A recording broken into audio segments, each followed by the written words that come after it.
Okay, it's Tuesday, the 27th of October 2020. It's 1:30, so it's about time to start with the first Danube Water Forum, and I would like to welcome all participants and also the panelists to this event on the overarching topic, the importance of water sector data in the digital age. My name is Raimund Meyer. I'm Senior Water Resource Management Specialist working for the World Bank's Water Global Practice for Europe and Central Asia, and I'm the task team leader for the Danube Water Program. It's my pleasure to welcome you on behalf of the World Bank to this virtual event and to co-moderate this opening session together with Philip Weller from IWD. First, I hope all participants have a good internet connection, allowing to join and follow this event today and the next 3 days.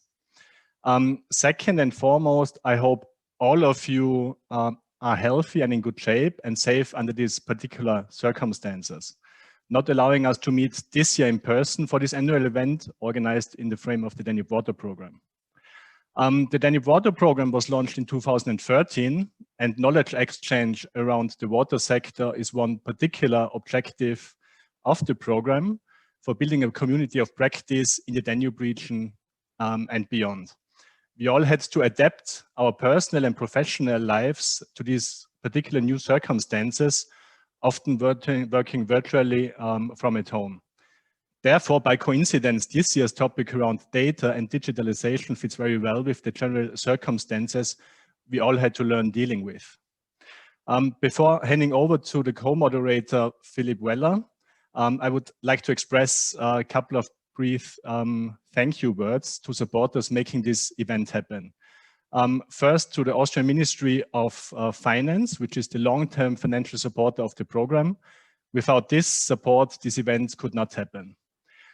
Second, thank you also to the Republika Srpska of Bosnia and Herzegovina and the city of Banja Luka, where the event was supposed to be organized physically before we needed to decide shifting the event online. Third, to all the speakers and moderators who put a lot of effort in preparing an interesting set of presentations and input we will benefit from in the next couple of days.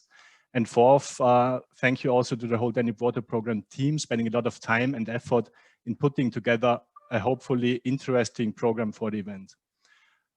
With these brief opening words, I would like to hand over to my co-moderator, Philip Weller from IWD, which is together with the World Bank co-implementing the Danube Water Program. Philip, the floor is yours. Thank you very much, Raimund, and welcome to everybody on this Danube Water Forum 2020. I would like, on behalf of IWD, to welcome all of you to this first Danube Water Forum. And IWD, as a regional water utility association, is especially pleased that this opportunity exists to share information amongst people in this region about water services at a time when actually getting together is not necessarily very easy. As many of you recall, in the 2019 Danube Water Conference, it was pointed out that the Danube Water Conference would only be held every second year in Vienna. But in the interim years, in 2020, it was intended that the Danube Water Forum would be taking place, and it was intended that in future years, such forums are moved around the region to allow opportunities for other people to participate in the program than those who have been able to attend in Vienna. Unfortunately, despite our best efforts and the very, very strong support, as Raimund has pointed out, from the city of Banja Luka, the utility in Banja Luka and Mr. Popovic and his team, as well as the Republic of Srpska Ministry of Environment, Agriculture, Forestry and Water. That was not possible at the original date planned in April, and we're now here with the alternative to that event, which is the 2020 Danube Water Forum, which is happening virtually.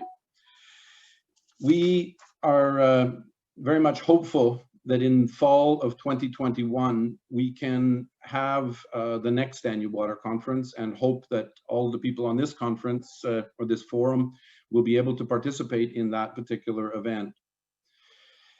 It is the case that as Wyman has pointed out, the Danube Water Program is organized jointly by the World Bank and the IAWD, the International Association of Water Service Companies from the Danube catchment. And for this event, we want to thank, as Raymond has just done, the Ministry of Finance for their support for making the Danube Water Program possible, but this event and clearly then the Danube Water Conference as well possible. As I mentioned, we also have support from the hosts that were intended to be the original hosts, and we have the mayor of the city of Banja Luka with us, Mr. Radojevic, and he will say a few words a little later. But as well from the Ministry of Agriculture, Forestry, and Water of the Republic of Srpska, Mr. Gavric, who will say a few words on behalf of the ministry to welcome us. And it's now been mentioned again the third time, but the Ministry of Finance, the person who is the face behind that, Elizabeth Gruber, will be with us and give some welcoming words on behalf of the Ministry of Finance of Austria. And then finally, the president of IAWD, Mr. Walter Kling, who is from the city of Vienna Waterworks and is the president of IAWD, will conclude the introductory welcome remarks from the institutions who have made this event possible. What I would like to do is turn the floor over to Mr. Gavric, and what I would ask is that we just go through in the order there. Mr. Gavric from the ministry beginning a short statement to you, a welcome on behalf of the Republic of Srpska, Ministry of Agriculture, Forestry and Water Management. Mr. Gavric.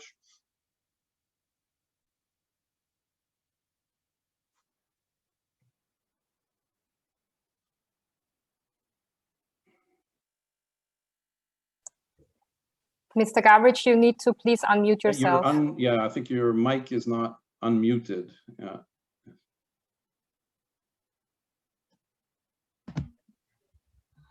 Hello, everybody. There we go. Yeah. I'm sorry. No. It's my great honor to greet you on the first EIB Danube Water Forum. I'm very sorry that we are communicating in this virtual way because of COVID-19 pandemic. Unfortunately, COVID-19 virus pandemic has disrupted many events around the world, including this one. I am honored to be able to address greetings to experts in that field at your level.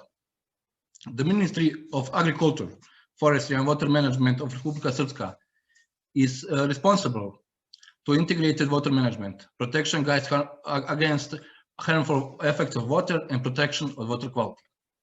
The ministry is responsible for the management of water information system, as well as for the collection and disposal of data for water sector. Water supply, sewage and wastewater treatment are directly related to activities of our ministry, which manages water as basic resource. In previous period, government of Republika Srpska recognized need for improvement of area of legislation related to water supply. In these efforts, we have received significant support from UNDP, World Bank, SECO, EIB and others. Republika Srpska has already participated in many activities through the SAVA Commission, ICPDR, which include the timely exchange of data. Individual data owned by someone is very often worth very little for the owner, while the same data exchanged between several entities and combined into one data becomes important information for all entities that provide them. Current technology has allowed us to exchange large amount of data in the high speed, and it's our obligatory to use technology for the benefits of our population. It's clear to all of us that without timely provided information, it's not possible to plan, and without adequate planning, activities of all institutions are questioned, including institutions dealing with water supply, sewage and wastewater treatment. In the end, let me conclude. I'm convinced that despite the unusual format of the forum, it will be very successful. I wish you successful continuation of work on next 3 days. Thank you. Thank you very much, and we appreciate greatly, Mr. Gavrich, the support that the ministry has provided in terms of the preparation of this work, and as you've indicated, in terms of the long years of involvement in participating and sharing of information within the region. I would now like to ask Mr. Radijicic, to provide welcoming words on behalf of the city of Banja Luka. Welcome to Banja Luka, at least virtually. We hope that the conference will be here in Banja Luka and that we will welcome you all. Unfortunately, you know that due to pandemic, it's not possible now, but anyway, let me express our wish to host you here for the next conference and to get the conference in Banja Luka. Let me just brief you with three main challenges that we see now with water management and three main projects or biggest areas in Banja Luka that we would like to see. Well, here it is, Banja Luka, in figures. You can come here, just a second, to share with you a short presentation. I hope in 5 minutes. Yes.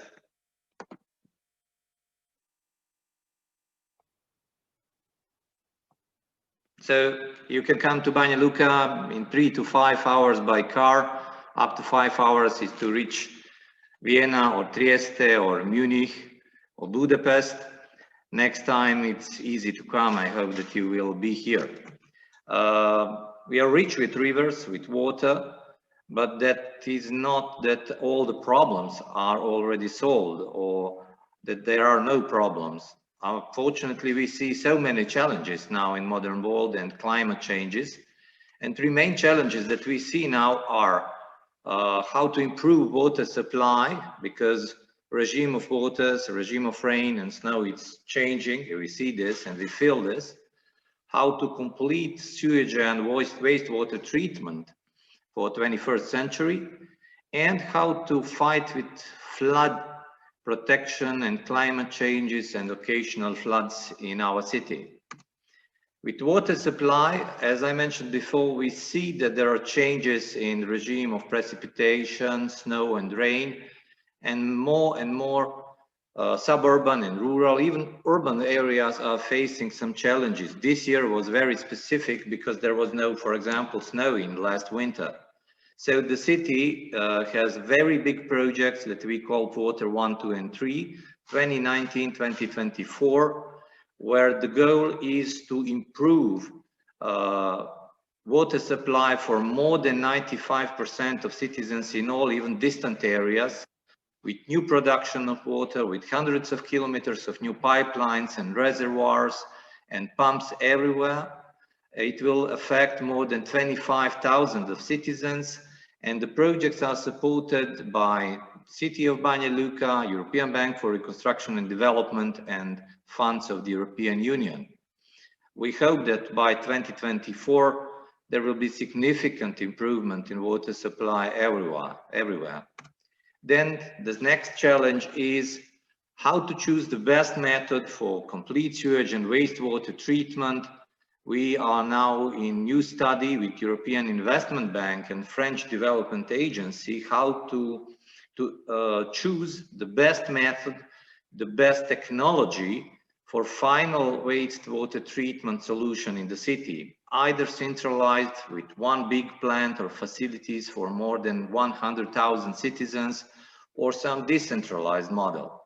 Of course, for later implementation of all this, of selected model and technology, there will be a huge need for external sources, for EU grants or EU support. And finally, we faced catastrophic floods in 2014. After that, Banja Luka prepared with UNDP, new big master plan for complete territory and all the rivers here. We are now in implementation of this plan, reconstructing river banks and preparing different prevention measures here, improving civil protection, and trying to implement all those items from master plan, especially because not just in 2014, in 2016, in 2018, there were also occasional floods and problems with local rivers. So those are three main challenges. We will have to follow all the data regarding rains, snow, level of rivers, level of sources, precipitation, and it will be very important in next years to follow all those data and choose the best solutions to adjust to current situation. So thank you very much. We expect, and we are waiting for you in Banja Luka whenever it is possible. Thank you. Thank you very, very much. And we appreciate getting a quick overview of the situation within Banja Luka, and look forward to a future opportunity to physically be within the city, which put a lot of effort into trying to organize the original Danube Water Forum. So thank you to your team and to the colleagues at the Waterworks. I would now like to ask Ms. Elisabeth Gruber from the Ministry of Finance of Austria for welcoming words. Thank you. And thank you for this inspiring presentation on Banja Luka. It would be a pleasure to come soon, actually, to Banja Luka and to visit your nice city and this nice square which I saw on your last slide. So, ladies and gentlemen, dear colleagues from IAVD and also from the World Bank, it's a great pleasure for me to welcome you to this unfortunately virtual Danube Water Forum on behalf of the Ministry of Finance. First, let me start by thanking the IAVD, the International Association for Water Supply Companies in the Danube River catchment area, and the World Bank for this excellent organization of the forum, despite these unfortunate and challenging circumstances. As you will be aware, the first Danube Water Forum was planned for April this year in Banja Luka, and thank you for this nice presentation, as mentioned already. Unfortunately, the current COVID-19 situation did not allow us to pursue as planned and made it necessary to adjust our plans to switch to this virtual format. Nevertheless, I would like to take the opportunity to particularly thank the city of Banja Luka for this virtual hospitality, so to say, and for supporting us in organizing this forum. The close engagement is very important for us, in particular as stakeholders of the Danube region meet and benefit all from this program. The interest and the participation generated by the virtual forum is a manifestation, actually, of the impact the Danube Water Program has had since its launch 2013. The Ministry of Finance is actually proud to be able to support this program since its inception. To us, the program provides an effective contribution to the development of the water sector in our neighboring countries and in a wider Danube region. For us, also, the water sector is one of the major strategic focal areas. We have cooperation with the different international financial institutions. Also, at the global level, the importance of the water sector couldn't be more emphasized, and it's also recognized in the Sustainable Development Goals. Also, in the last couple of months, it showed how critical water supply and sanitation is, in fact, in combating the COVID-19 crisis. In particular, also in ensuring public health and in fighting effectively the pandemic. In that regard, also the Danube region and Danube Water Program needs to address these challenges. And in fact, in an exemplary manner, the Danube Water Program had adapted quickly to the changing circumstances by launching a webinar series on the impact of the COVID-19 crisis on the water sector and service provision, thereby ensuring transparent knowledge exchange. The topic of today's forum, the importance of water sector data in the digital age, could not be timelier. It provides an opportunity to discuss how sound water data can inform policies and decision-making in the water sector and beyond. Recent discussions around wastewater monitoring in order to track COVID-19 infections are just an example of how water data actually could be used in a very challenging context. Moreover, data collection should be viewed as the basis for strong utilities and sustainable service provision. However, many challenges still exist when we think about water service and data collections and analysis and how it is used in practice. In this regard, this forum will provide an ideal space for stakeholders in the water sector to discuss all these challenges, to share best practices, but also to be able to benchmark the different exercises and to discuss future actions and collaborations.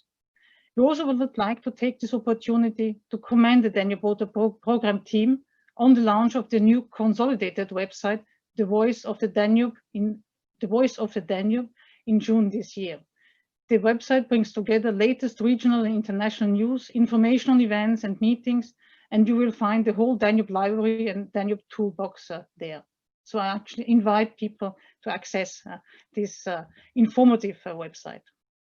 Let me finally conclude by again thanking the World Bank and the ERWD for the work in the Danube region in particular, and for voicing our support, our Austrian support on the Danube Water Program, again, which provides an excellent opportunity actually to further the collaboration with all of you. I wish you all inspiring discussions today and tomorrow, as well as a very inspiring Danube Water Forum launch, the community's first regional social online get-together. Thank you, all of you. Thank you very much, Elizabeth, and thanks again for the support of the Ministry of Finance for these activities. I would like now to give the floor to Walter Kling, the president of ERWD. Thank you, Phil, and I don't want to repeat what has been said before, but I think under the given time, it's more or less a must to pay the reference to what Corona did to us.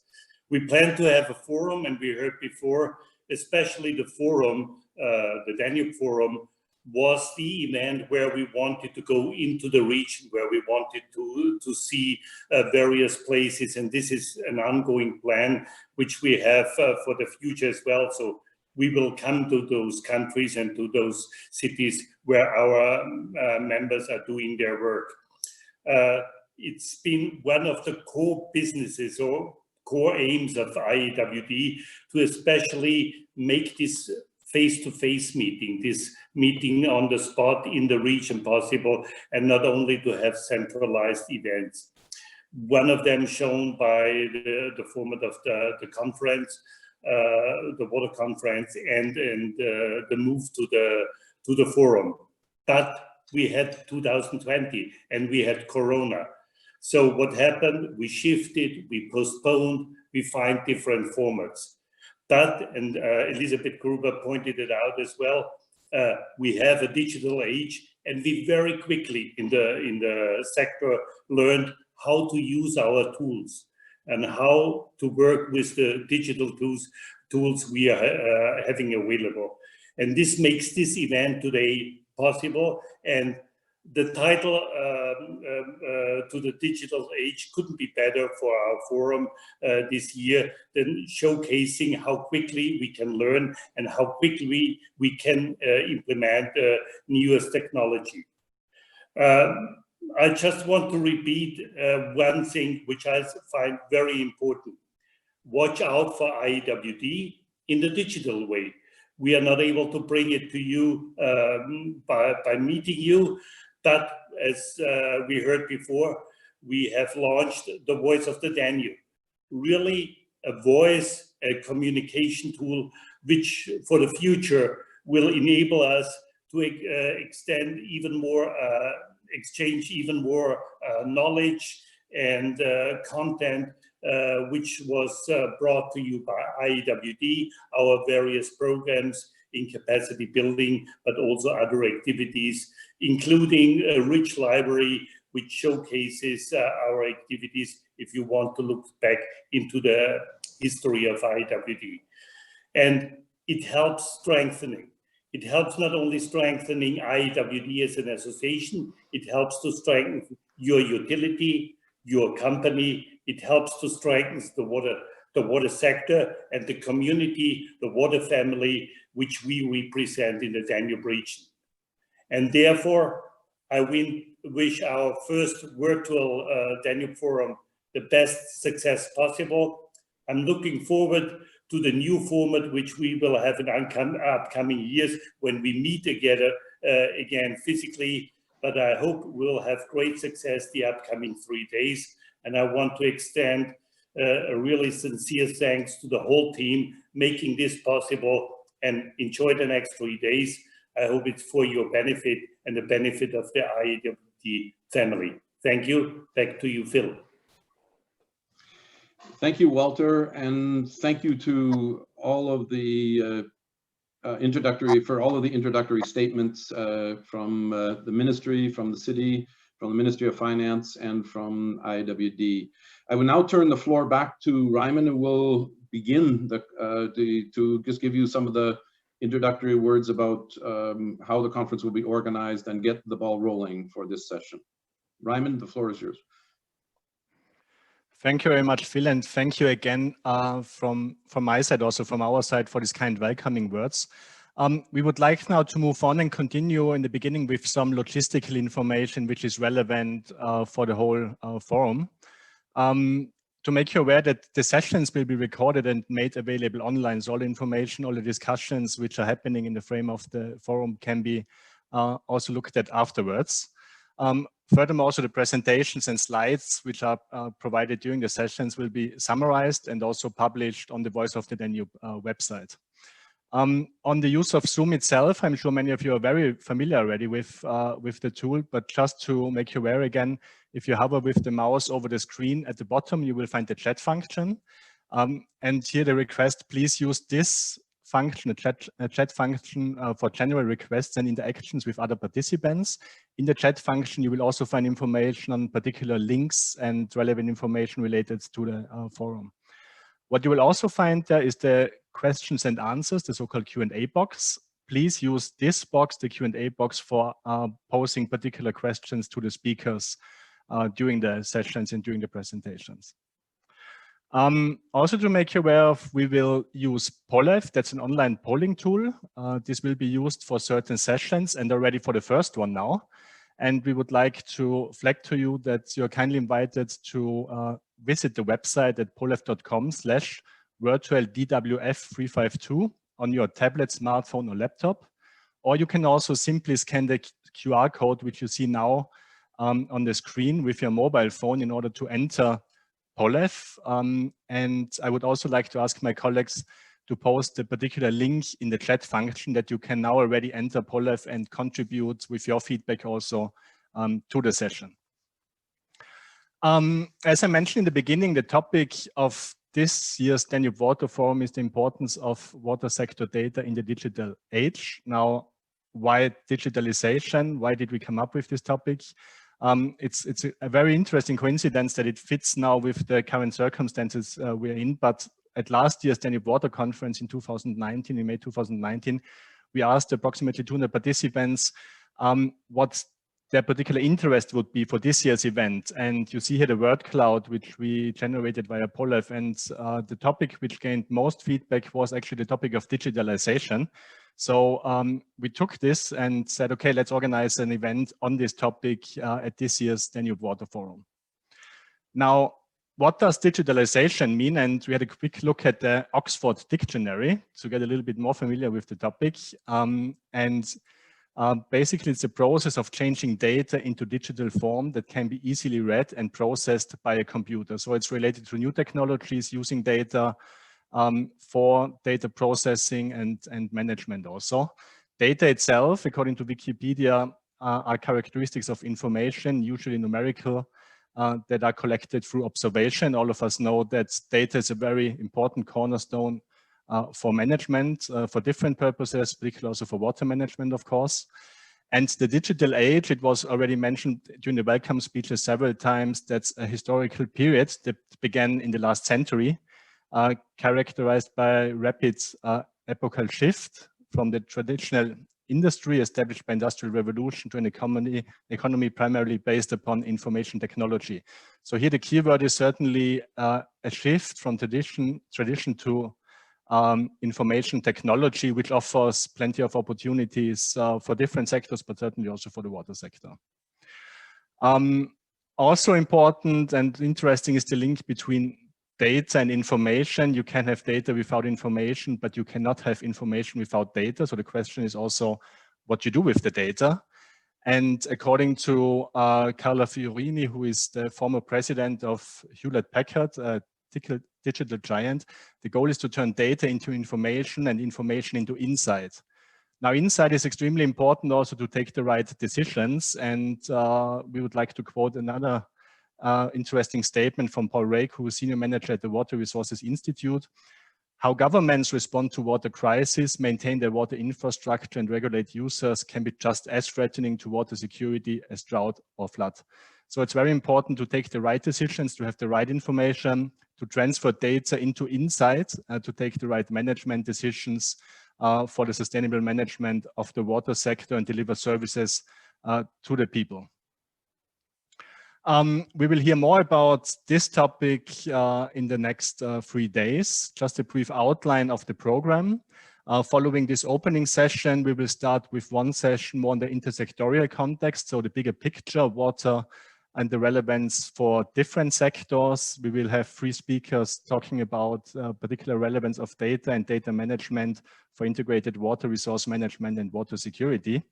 Afterwards, in the following 2 days, tomorrow, Wednesday and Thursday, we will dive deeper into the water services sector at national level first, followed by the relevance for data and data management at municipal level. And on the third day, we will go down really to the level of the utility itself. And we want to discuss with participants and with the speakers how data and data management can offer opportunities to improve performance through data collection and data management. And we will close the forum on Thursday with a final closing and wrap up, where we would like to reflect together with you on some of the key messages which came up during the forum.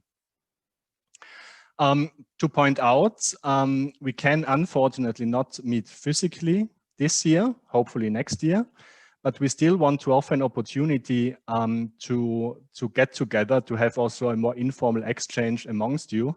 And for this reason, we set up the so-called Danube Water Forum launch. This will be tomorrow, Wednesday, from half past 4 to 5 o'clock. And I would like to flag this again, and you're all kindly invited to participate also in this more informal exchange, where it's possible to have more a personal exchange with the participants at the forum. And again, you will find also the link, ask colleagues to post it in the chat function of the software, that you can basically sign up also for the social event, or you can also scan the QR code as displayed on this slide. Getting to know the participants. So based on the registration, we did a small assessment where participants of this year's Danube Water Forum are coming from. So here you see a pie chart with representatives from the different countries. And what we see is a quite colorful mix of participation from different countries, mainly from the Danube region, but also beyond. So we also have participants from America with us, so from North America, Washington, DC, for instance, but also Mexico and Chile, and also participants from Asia, for instance, from Japan. So welcome to the countries, to the colleagues in the Danube region, but also beyond the continent. So I welcome here from the Danube Water Forum to all the participants out in the world. Now moving on, we're getting a little bit more slippery ground, because this is the step now where we would like to really get you engaged also via POLEF. And again, to flag, if you did not sign in yet for the POLEF questionnaire, here you will find again the connection links as well as in the chat also, because we would like in the beginning a little bit learn more from our participants. And if you enter POLEF, you can type in what's basically your institutional background you represent. So for which kind of institution you're working on.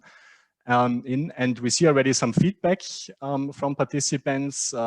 We have participants from academia, but also consultancies, financiers, so IFIs, for instance, international organizations, local government associations and utilities, from ministries, public agencies, regulator, utility associations, and young water professionals, not yet, but maybe they will sign up also and use POLEF as well.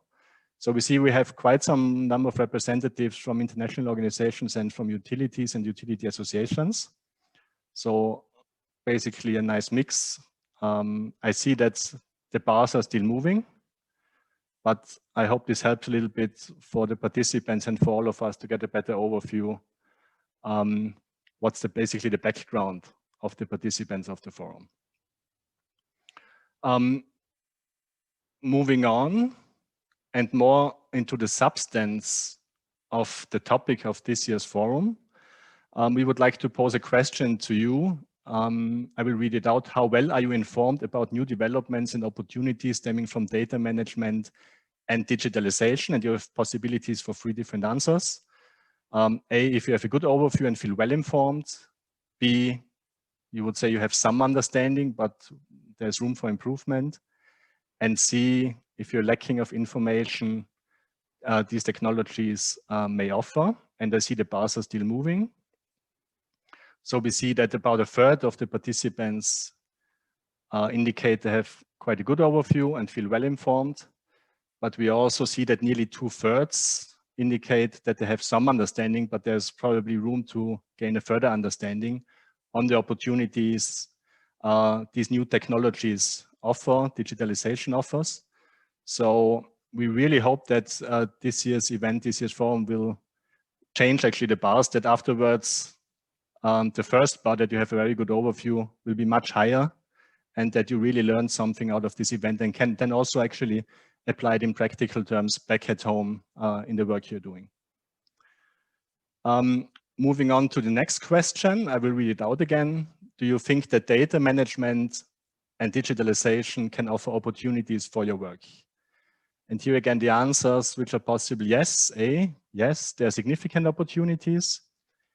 B, data management and digitalization may offer some opportunities. And C, no, I don't significant opportunities.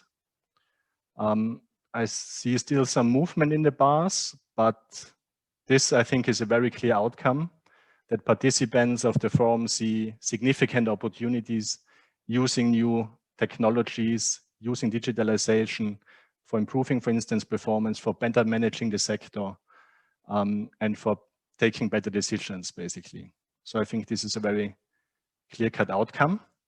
So we really hope that following this forum, you will be inspired and informed, and that the information that you gained also during the exchange and discussions will help you to put new technologies into practice back at home in the work you're doing. Moving on now, and now coming already very close to the first keynote speech.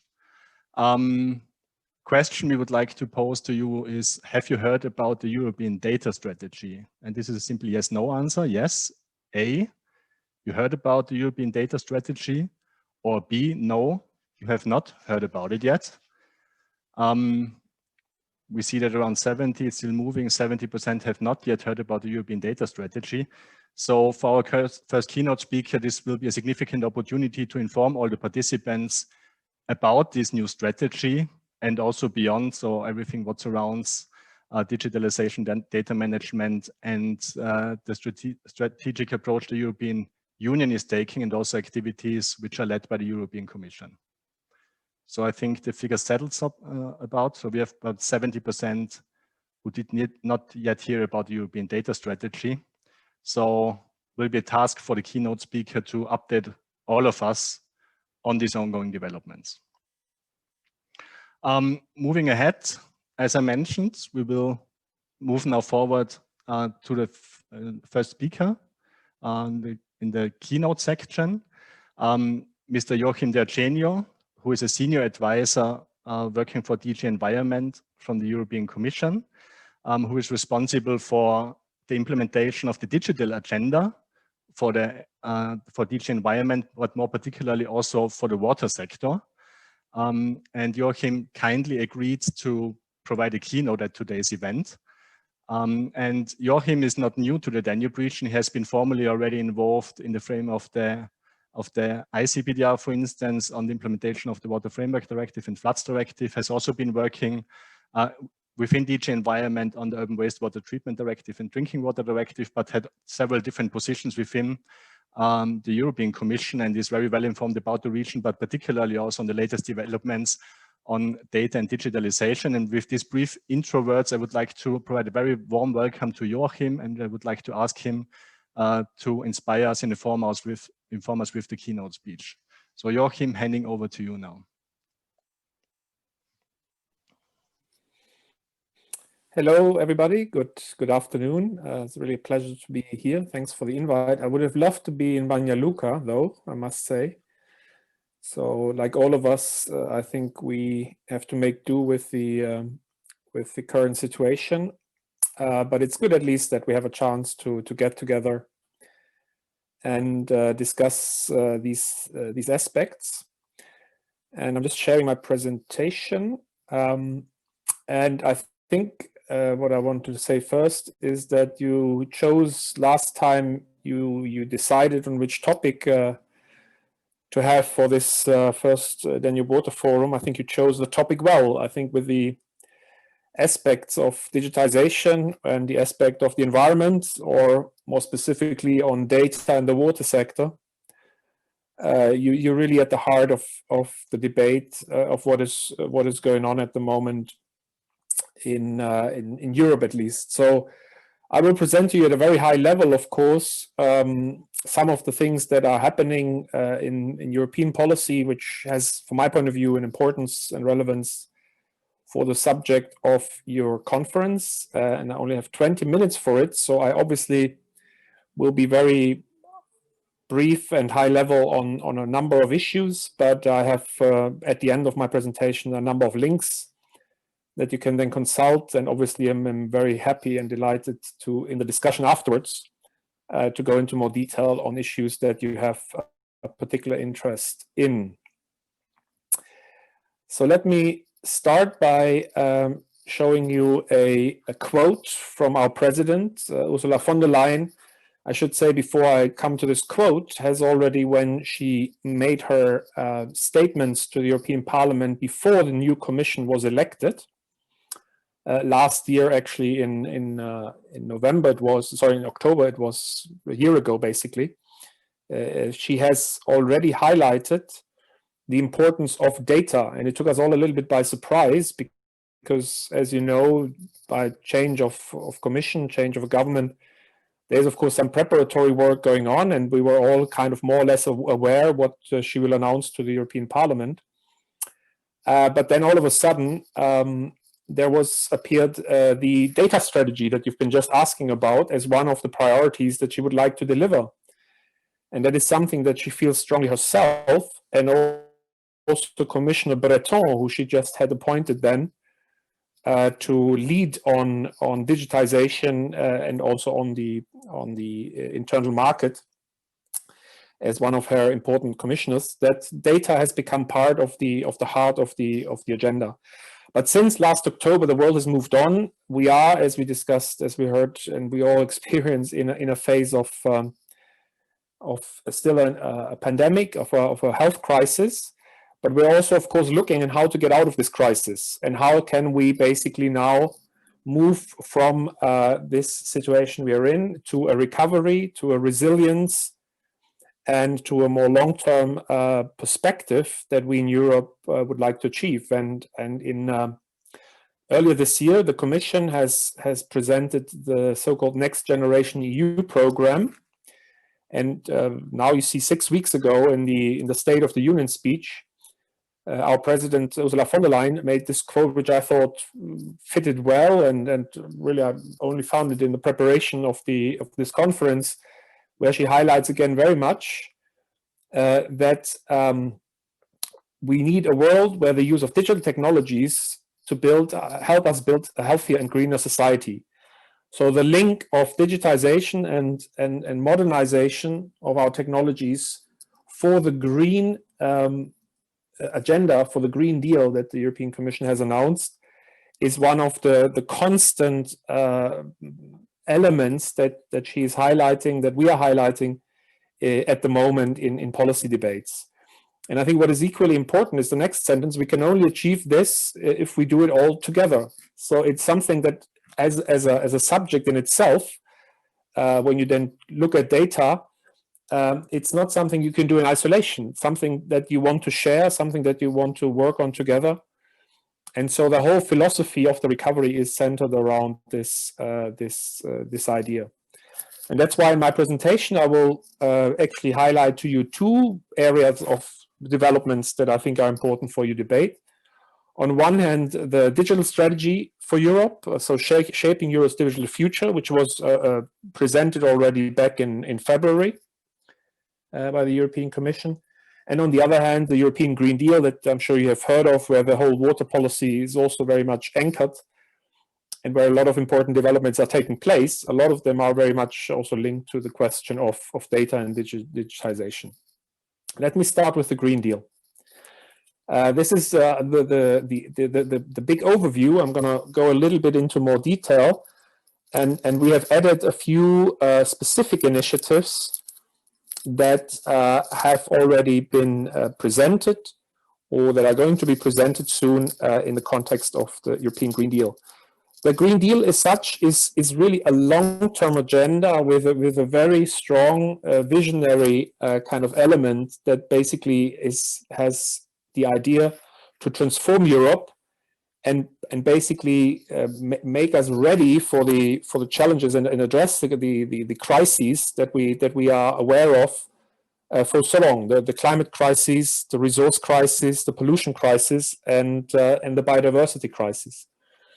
And what I find very inspiring, I've been working on the Commission for 20 years, is that since the presentation of the European Green Deal, this whole idea of being a holistic and integrated, an inclusive agenda, it being the new growth agenda for the European Union, where we also want to make sure that our economic development leaves nobody behind, and where the whole policy developments are very closely linked to, on one hand, the financing aspects, and we're now, I mentioned already, the recovery initiatives that we have launched, and on the other hand, the global dimension, the international and global dimension. So this European Green Deal has really, from my point of view, dramatically changed the dynamics and the ambition and also the interaction that we have in various policy areas when it comes to environment and climate policy. And I will just highlight to you now a few specific initiatives that, if you are not already aware of them, then I would encourage you to look a little bit in more detail. As one key headline initiative presented under the European Green Deal, back in May, the European Commission came out with its biodiversity strategy, the biodiversity strategy for 2030, and basically also its idea, its views on how a global treaty on biodiversity in the context of the Convention for Biological Diversity, the CBD, should be shaped. Normally, we should now be in the hot phase of the preparation of the Conference of the Parties in China in autumn this year, but as you may have heard, this has also been postponed. The European Commission has said in its biodiversity that there is a real importance, as much as climate change, to solve the crisis that the natural world is facing, and it has included a number of very important elements for the water policy. There is the idea to have a legislation on restoration targets, which go beyond those which are addressed in the Water Framework Directive, for example. There is already a target for free-flowing rivers. I think 25,000 kilometers was mentioned in there. There is a lot of marine protection, maybe something that you're not directly involved in, but I think also very important, marine protected areas, and saving basically species in the marine field. And there is a very important element of pollution control and reducing pollution that affects ecosystems and biodiversity, which I'm going to come to in a minute. Together with the biodiversity strategy, the Commission presented a farm-to-fork strategy. So the first time looking at the whole system, from the agriculture sector to our food system, to the consumer aspects, healthy food systems, and so on and so forth. Data play a very important role in this context. But just focusing on the water issues that you may want to be particularly interested in, there has been, for the first time, set very clear targets for the reduction of nutrients, also for pesticides and for substances that cause antimicrobial resistance. So fertilizer use, for example, is some issue that has been around for a while as an issue that affects water quality. Has been basically brought in as with a very ambitious target in this strategy. But the strategy is is offering much more. Again, this is just to give you a bit of an appetizer to allow you to dig deeper in these things. The circular economy action plan was presented back in March already. And also here, water was recognized as a key product in the value chain. Water reuse, water efficiency was highlighted, as well as the fact that when you look at the regulations in terms of wastewater sewage treatment or sewage sludge, these have not been revised for quite some time. So we have then already announced, and I will say a few more words about this in a minute, that there will be revisions of these important pieces of legislation that you're certainly familiar with. And then another, and the last one in my list of initiatives that I wanted to briefly highlight, but the one that was presented most recently, the chemical strategy. So this is part of the zero pollution ambition in the Green Deal.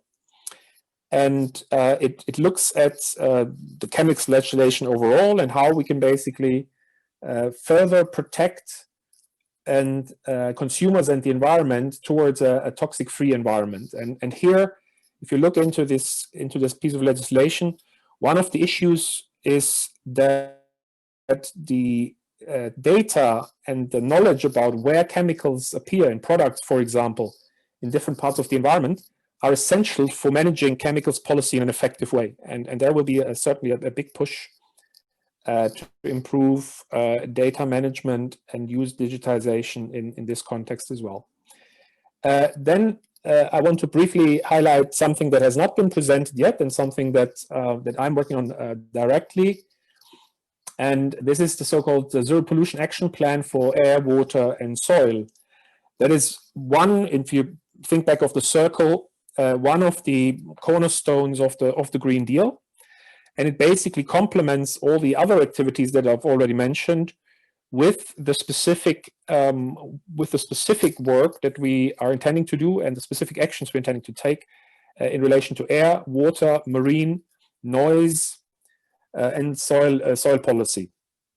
And one thing that we are highlighting there is that on one hand, we are reviewing and modernizing the legislation that is part of that set of activities, that action plan. But on the other hand, we are also looking at digital aspects, and we're at the moment drafting a paper and looking for some ideas in relation to digital solutions for zero pollution.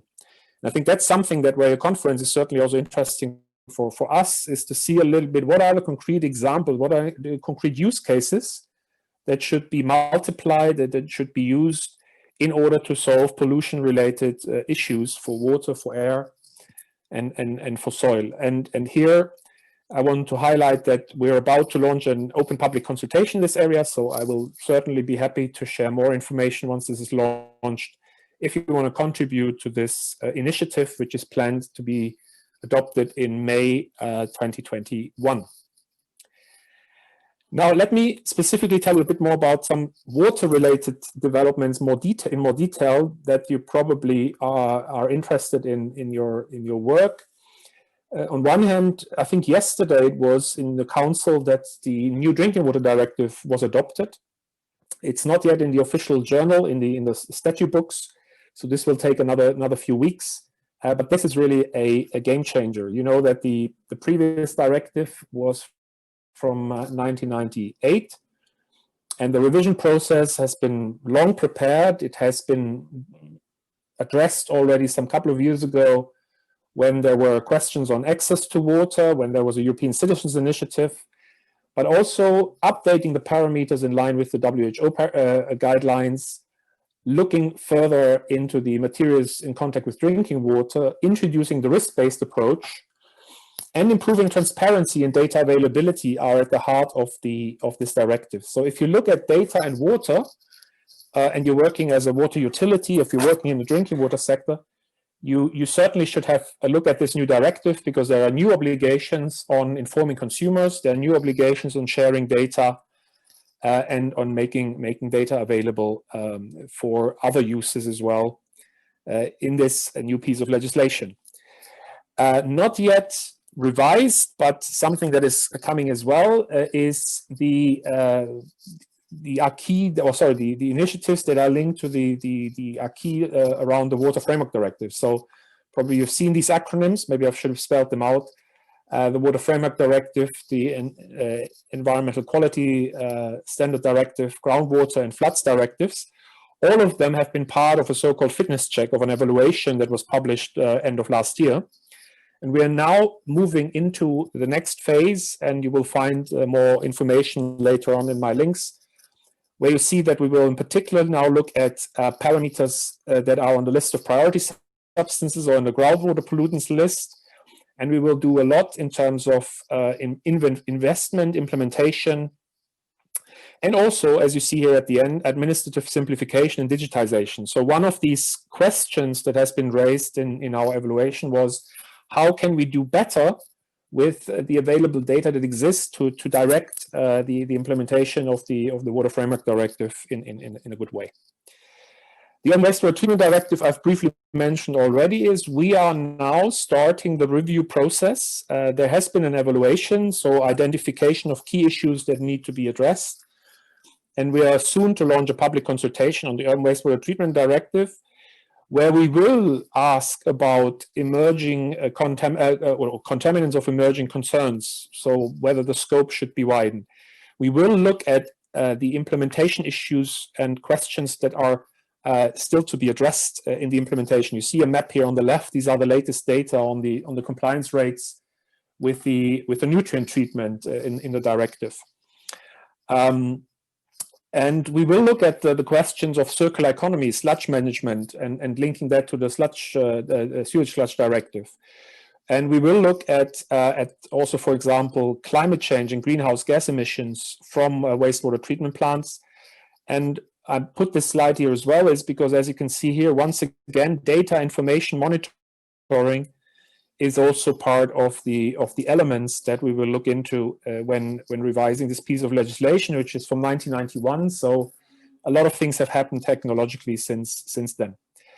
Let me spend the last few minutes of my presentation now to tell you a bit about the digital agenda that the Commission has launched as the second pillar, the second priority of its mandate.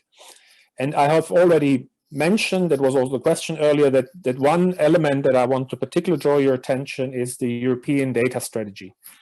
So you find the strategy since February. We have adopted it on the 19th of February.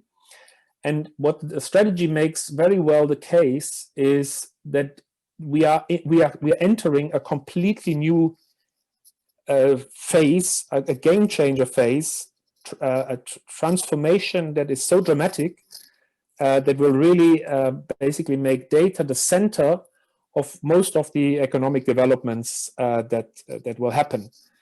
You see this here by comparing data from 2018 to the projections that we have for 2025 in terms of the value of the data economy, which should nearly grow by factor 3, 2.8, as it says here, by the number of professionals working on data, by the need to learn basic digital and data skills, by the amount of data and data processing that is going to be happening in the next couple of years, and by the investment, as you can see here at the end, that are expected in Europe in relation to the data policy that we are now devising. This is a very, very wide and complex area, but I just wanted to highlight a few points for you that also then I think for the debate could be of interest. So what is the current problem when we look at data? And this applies absolutely also to water-related data. So not enough data are available for reuse. A lot of the data, there are in one way on restrictions to use. They're not easy to find, not easy to access. There are conditions put on top of them. Sometimes you have to even pay for them still. And it is really difficult to make best use of data that have been collected also for other purposes. There is what is called here the empowerment, no real user empowerment. There's a fragmentation of the single market. There's lack of data processing and storage solutions. So that's the infrastructure. The governance and the skills have also been mentioned, are in short supply. So the European data strategy is now coming in with the idea of creating what is called in this strategy a common European data space for the single market. So the data becomes a common good, of course, and I need to underline that absolutely essentially, as long as we're not talking about personal data or data that are in one way or another restricted or that are regulated by specific laws. I mean, there are some sensitive data which of course cannot be disclosed. But when it is non-personal data, when it is data and environmental data, are often very much determined by the fact that they're not non-personal data. They can be reused, they should become available and should be made available so that these data can be used to create and to innovate. There should be much clearer understanding of what the rules are in using these data, so harmonization of that. And the governance process should be streamlined, which is why the Commission is at the moment preparing a new legislation on data governance, which you will see emerging very soon. And this European data space is basically defined by the different thematic areas. And I need to underline here that this is not a database. It is not a cloud system where everything is centralized. It's about the idea that everybody who has data should, like in a public space, should basically advertise them, should make them available under their own responsibility, of course. And we find ways of making sure that we can use all these data together. And whilst thematically, you see here all these areas where this will apply in the Green Deal as a headline, let's say, kind of thematic area. It also includes water data. It is clear that we need to interconnect these data. It is very important to have data on agriculture, on health, on finance, also available in the water sector if you want to make the right decisions. And so I think the whole idea is to develop technical tools, standards for interoperability, as I already said, a data governance legislation that will come along and little by little create this common data space. Specifically in the field of environment, the initiative that will deal with environmental data, and that includes also water data, is an initiative that has the headline Green Data for All. My colleagues are working on this right now, and it is building on the so-called INSPIRE directive, so the directive that deals with spatial data in Europe, and that deals with the directive that regulates access to environmental data, the so-called, access to environmental data directive from 2003. That's part of the Aarhus Convention. These ones will be reviewed and revised also in the light of this new situation that we have in the context of the European data strategy that is also mentioned here in the data space. So last two slides are a little bit then zooming into the water domain and maybe giving the start for having a discussion. On one hand, and thanks to Water Europe who allowed me to use this figure. On one hand, I mean, water is a very data-rich, I think, sector and a very data-rich area. And it has possibilities to use digitization on so many levels. You see here, from generating new data with sensors and having a much more frequent, up-to-date data information available, to pooling data together, machine learning and artificial intelligence, decision support systems, connecting data between different data sources. Here, for example, there's Earth observation, drones mentioned, and by connecting data between the different actors in the water field, there is a huge potential. So under this heading, digital water, there has already been some very interesting work going on in many areas. And I think there's already a number of very interesting use cases. And in that respect, I wanted to give you the information on a cluster of projects that is the so-called ICT water cluster that has just been finalizing, and you see here the results report from February this year, its first period of application, its first implementation period. And you see here the projects that have all been part of that cluster. And with the link, you will find more details on that. And I know that right now there is a call for the continuation of that work. So once again, I mean, the topic of your conference is very, very timely. It's very up to date, and there are a lot of things happening where I think you may find interesting links to the specific issues that you're working on with developments at the European level. To conclude, I wanted to basically leave you with the messages that I've tried to convey during my presentation, that the green agenda and the digital agenda are top priority at the European level, and they're closely interlinked. Data is the foundation for digitization, and the value of these non-personal data should be much better exploited. And also, I think we need to recognize that a better cooperation and joint projects and endeavors between the public and the private sector is very much needed. I think in the water sector, this is very, very essential, as is in others as well, of course. One element which is key is that now investment, in particular when we come to the recovery, should be forward-looking, should be making use of this investment in such digital technologies, in modernizing the water sector. And this applies also, and very particularly to the water administrations. I think there we can still see that there is huge opportunities out there for investing in modernizing administrations, which will not only facilitate the life of the administrations and make their operations more effective, but of course it will have a very positive effect on all the actors in the water sector, because that will make it easier to invest in water. It will make it easier to innovate and to create new solutions that we all need to solve the water crises that we are working together to solve in the context of Europe and in the context of the Danube. So with that, I would like to close my presentation. Thank you very much for your attention. Obviously, I have no idea whether you paid any attention. That's the downside of these digital formats, but I will test that now in the discussion.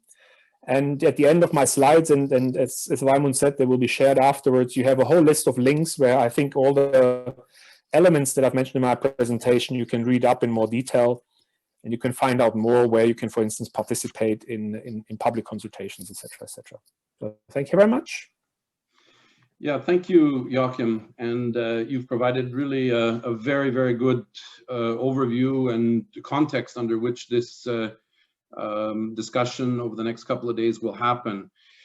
We do need to be cautious of the time because we need to conclude this session and get ready for the next. But I would like to make sure that we do, hear the response of our respondents. We have two people arranged who will respond now to the comments that you've made, and perhaps particularly from their perspective. The first of these, Maja Medenica, who is Belgrade Waterworks, also one of the key actors involved in one of the best, I would say, digital and information collection systems in the region, the Asset Management Program, which is recording information about the assets of water utility companies in the region.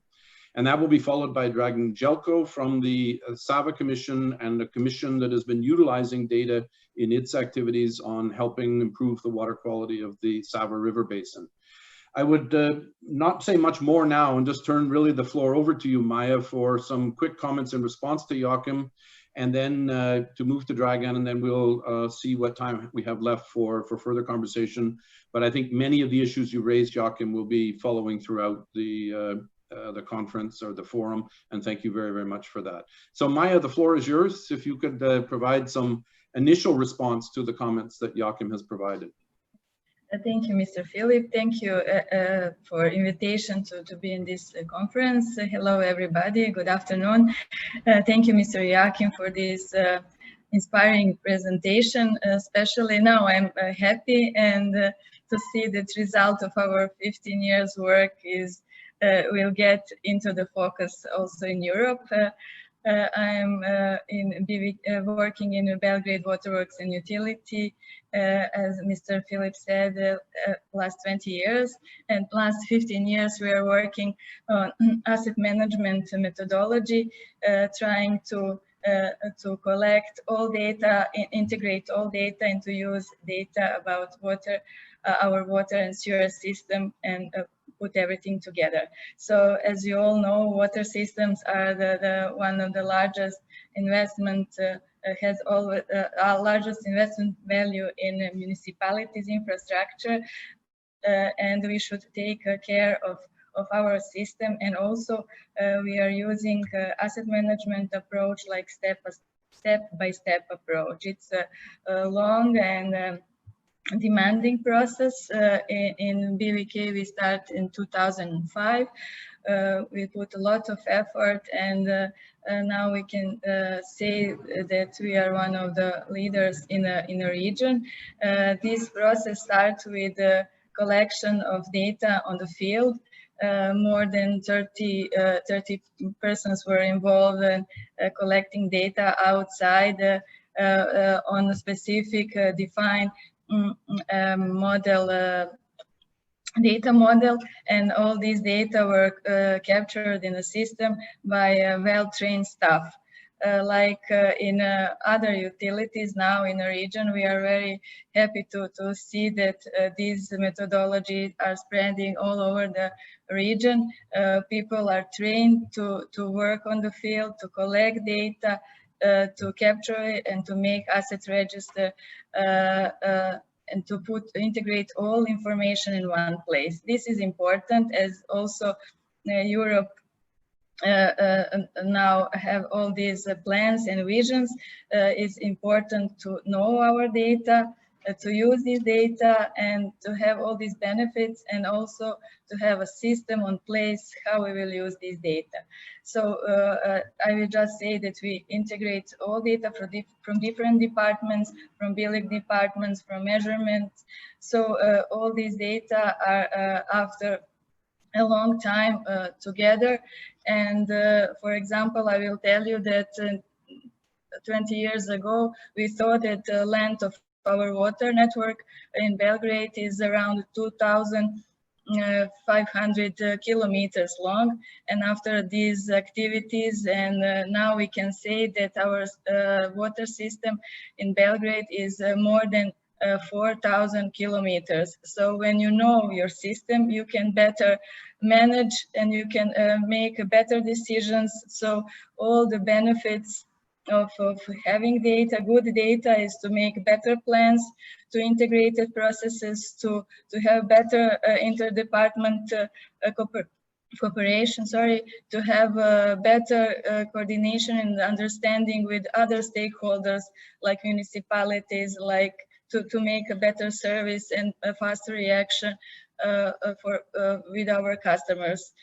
So I can tell, and I will be very short now, that this is something that every utility should start to better know a system in order to better manage the system, and we should start tomorrow. So also international projects are like a booster to us, because people in water utilities always had something else to do. But when you are involved on international projects, in somehow push you to work on that. Even we have from 2014 World Bank and EAVD project that make asset management center to disseminate our knowledge that we have from Belgrade, and to help our colleagues to have a short to have all these better results in short. Also now from 2017, thanks to German GEZ and other partners, we are disseminate our knowledge and in more than 6 countries in the region, and in more than 100 PUCs in the region. So hopefully they will all collect data and use data. And now I should say again that I'm very happy to hear that Europe is also, that we have a Europe vision. That's it, more or less, if you have any questions. So maybe just to emphasize what is the usage of the data. So better planning, for example, of rehabilitation of a network, so we can better balancing our system and make a reduction of water losses, make better financial evaluation of system, and so on and so benefits are huge. So let's start. Thank you, Maya. And I think you've demonstrated, as you've said, at Europe, and Joachim, I think, highlighted that very well. There's a framework under which this will happen. Also, what that might mean at a utility level in a person like yourself and the program that you're managing to both for your own utility, but for other utilities, support asset management and the knowledge about the infrastructure that perhaps has not as well been organized up to now. Thank you for that. And for people who want more information about that, you please just send a note. The asset management program is one that's offered in the region, and we can certainly provide you information if you want to find out more about it. I would now give the floor to Draga Angelko from the Sava Commission. Is a commission that was established to manage the water resources of the Sava River Basin.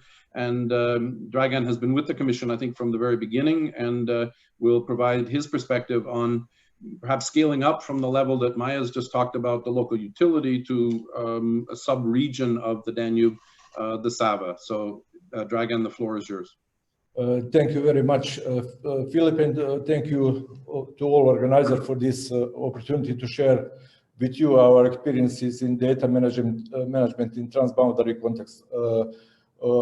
Unfortunately, I'm warned that I have only a few minutes to present our chronology of 15 years since the establishment of the Sava Commission, but I'll try to pass through the key points. So, regarding data exchange, it is the obligation which arises from the framework agreement itself. So this is the basic legal act for cooperation of the Sava countries. And based on that goal, in implementation, we have prepared Sava GIS strategy for period 2007 to 2012, which set principles, objectives, and measures which was considered appropriate for the establishment of geoinformation system in the Sava River Basin in order to secure an efficient exchange and use of water management related geospatial data among the Eastern member Sava Commission member states. So the strategy was based on and took into account INSPIRE directive and also water information system for Europe. After that, we have prepared Sava GIS implementing documents, very comprehensive set of the documents. And what is important to mention that all that is done in close interaction with the countries and main stakeholders through the work in our expert groups and also through different workshops and so on. So everything was agreed. And based on this documentation and based on the agreed principles, Sava GIS geoportal is established.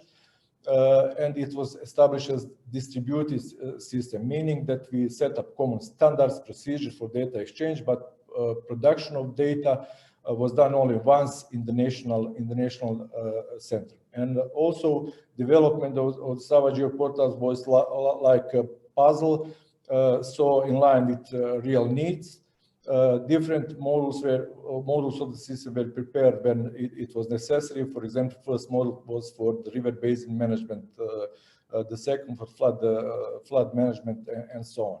And in this moment, I would like, and I have to mention the general self of the European Commission from the beginning, and particularly strong initial personal support of our keynote speaker today, Joachim, in securing the grant for first Sava River Basin Management Plan, which includes also a direct grant to the Sava Commission for the establishment of Sava GIS initial capabilities. And also, I would like to mention Philip, who was at that time the executive secretary of the ICPDR, which is, of course, our partner organization. After that, we have established SAVA HIS, SAVA Hydrologic Information System, which is addition to the SAVA GIS for exchange of historical and real-time hydrometeorological data. Also based on the guiding principle for exchange of data, which set up principles, standards, and format without any intervention international system, which is also very important for us. There are, I would say, 15 different systems of data, but all were collected in very elegant way based on open source software and agreed principles. And at the end, we have established since October 2018 SAVA flood forecasting warning system, which is very advanced system. I think it is a special example in the world regarding that. So we have one system for flood forecasting. We have one central system in one SAVA countries and 3 backup systems in 3 other parties of the SAVA Commission. So taking into account the time, I would say that which I mentioned in our experience in our system, that we are somehow in line with the principle which Joachim presented. So data can flow within the SAVA Commission community and across the sectors.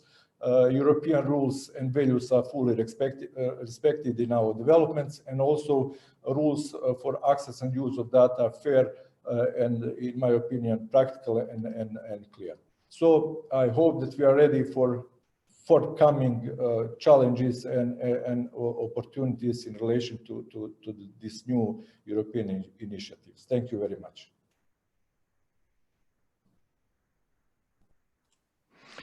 Thank you very much, Dragan, for giving insights on the work of the International River Basin Commission and all the activities you are dealing with also in the Sava sub-basin of the Danube River Basin. There are certainly extremely important roles the International River Commission has to play by collecting data also and having a joint data storage and management system for the integrated management of a basin as complex as the Sava basin, and even more complex than we go to the Danube level. So this is certainly also very important to be kept in mind from an IWN perspective, but also from a transboundary perspective. So you have a double challenge basically there you're dealing with. Looking at the time, actually, we are already quite over time. What we would suggest is that we break quickly up for a coffee break, allowing everybody to get a quick refreshment. And we would like to come back in the beginning of the next session with 2 quick follow-up questions we wanted to raise, which is still related to this exchange before we start then with the bigger picture session. So what we would suggest is we break now up and to see everybody back in approximately 10 minutes when we would start with the next session, the bigger picture session, and we would then catch up with some of the points which were raised during this session. So I hope to see everybody back refreshed in 10 minutes on the same channel, and we will keep the channels open for you. So see you in a minute.